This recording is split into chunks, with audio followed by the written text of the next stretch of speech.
មេរៀនជីវិត3សម្រាប់អ្នកដែលមានជីវិតប្តីប្រពន្ធមិនត្រូវរើគ្នាចំណុចទី1ជាទូទៅខ្ញុំគិតថាយើងចាប់ផ្ដើមមានជីវិតគ្រួសារគឺចន្លោះនៅអាយុ25ទៅ30ឆ្នាំអញ្ចឹងខ្ញុំគិតថាជាមធ្យមយើងថា30ឆ្នាំចុះដែលយើងចាប់ផ្ដើមមានជីវិតគ្រួសារ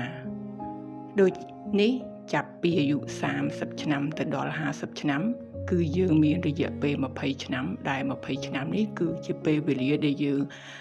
កសាងគ្រួសាររៀបចំគ្រួសារនិងកសាងអនាគតឲ្យជីវិតខ្លួនឯងនៅទីនេះខ្ញុំប្រើពាក្យថា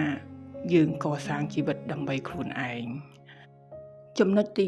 2ជាទូទៅនៅពេលដែលយើងចាប់ផ្ដើមរៀបការគឺយើងតែងតែសម្លឹងគ្នាទៅវិញទៅមកអ្វីត្បិតតែយើងសម្រេចចិត្តរៀបការជាមួយគ្នាទាំងមានចំណុចខ្លះយើងមិនសូវពេញចិត្តក៏ប៉ុន្តែយើងគិតថាយើងអាចទទួលយកគ្នាបានយើងអាចរស់នៅជាមួយគ្នាបានយើងអាចតស៊ូជាមួយនឹងគ្នាបាន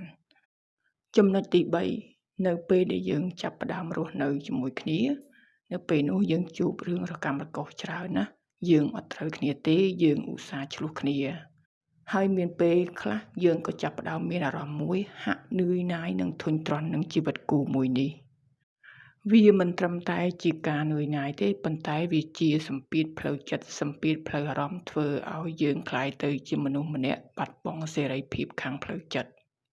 អញ្ចឹងនៅពេលណាដែលជីវិតគូប្តីប្រពន្ធភាគច្រើនគាត់ដើរមកដល់ចំណុចនេះនៅពេលនោះហើយដែលគាត់ចាប់ផ្ដើមមានអារម្មណ៍មួយគាត់ចង់បានជីវិតថ្មីណាគាត់ចង់ផ្លាស់ប្ដូរជីវិតខ្លួនឯងអញ្ចឹងសំណួរមួយយើងសួរថាតើការផ្លាស់ប្ដូរជីវិតគូនេះ